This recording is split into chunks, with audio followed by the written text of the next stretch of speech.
तो द्रव के कणों के बीच अंतरा आणविक स्पेस का मतलब होता है दो कणों के बीच का जो स्थान होता है, गैपिंग होता है, उसी को हम कहते हैं अंतरा आणविक स्पेस, मोलिक्यूलर स्पेस। तो इनके बीच में जो स्थान होता है वो ठोस की अपेक्षा में, सॉलिड की अपेक्षा में अधिक होता है, इसीलिए इसको हम आराम से किसी भी चीज़ से, किसी भी वस्तु से दबा सकते हैं, फैला सकते हैं, बढ़ा सकते हैं। तीसरा जो पदार्थ है वो है गैस। ये एक ऐसा पदार्थ है जिसका आकार और आयतन दोनों अनिश्चित होता है। अनिश्चित का मतलब जिसको हम निर्धारित नहीं कर सकते, उसको हम जिस बर्तन में, जिस भी स्थान पर डालते हैं वो पूरा फैल जाता है, उसी का रूप वो धारण कर लेता है। इसके आकार और आयतन दोनों अनिश्चित होते हैं, इसीलिए इसको हम कहते हैं गैस। तो गैस एक ऐसा पदार्थ है जिसका आयतन और आकार दोनों अनिश्चित होते हैं, निश्चित नहीं होते। चौथा पदार्थ है प्लाज्मा। प्लाज्मा एक आयनित गैस होती है।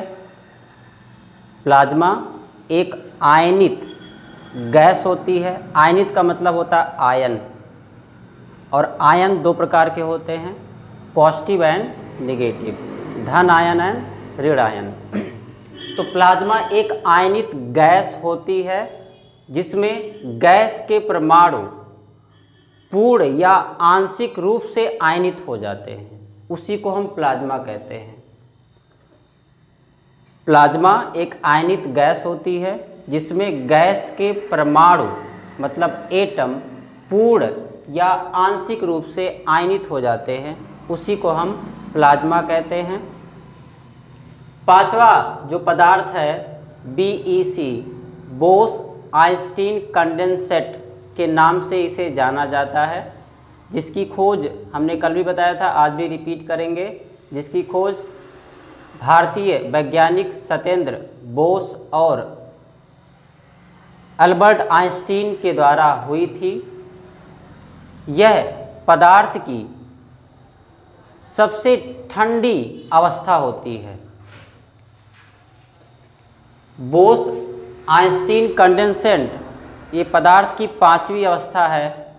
जब पदार्थ बहुत ही ठंडी हो जाती है, उसी को हम, जिससे एक नए पदार्थ का निर्माण होता है, उसी को हम कहते हैं बोस-आइंस्टीन कंडेंसेट।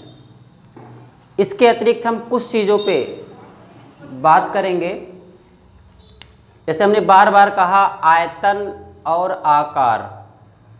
कुछ पदार्थों का आयतन आकार दोनों निश्चित होता है, जैसे कि ठोस। कुछ पदार्थों के आयतन निश्चित हैं, आकार अनिश्चित हैं, जैसे कि द्रव। कुछ पदार्थों का आयतन और आकार दोनों ही अनिश्चित हैं। अनिश्चित का मतलब जिसको निर्धारित नहीं कर सकते। तो हम दो चीज़ों पे बात करेंगे, हो सकता है इनसे बच्चों को थोड़ा सा डाउट हो। आयतन किससे कहते हैं? आयतन इंग्लिश में कहते हैं वॉल्यूम।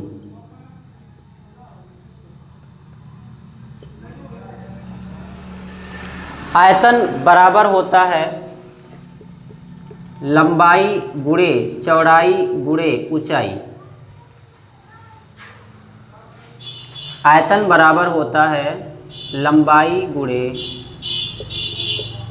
चौड़ाई गुणे ऊंचाई।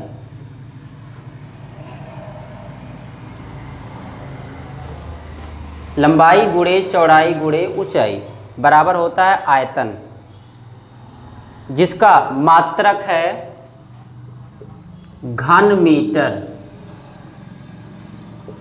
या दूसरे शब्दों में कह सकते हैं मीटर क्यूब। आकार,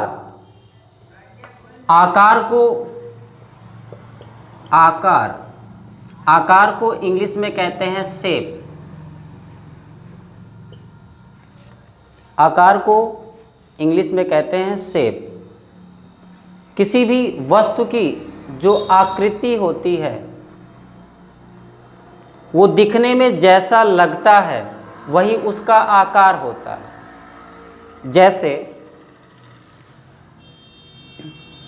अगर हमने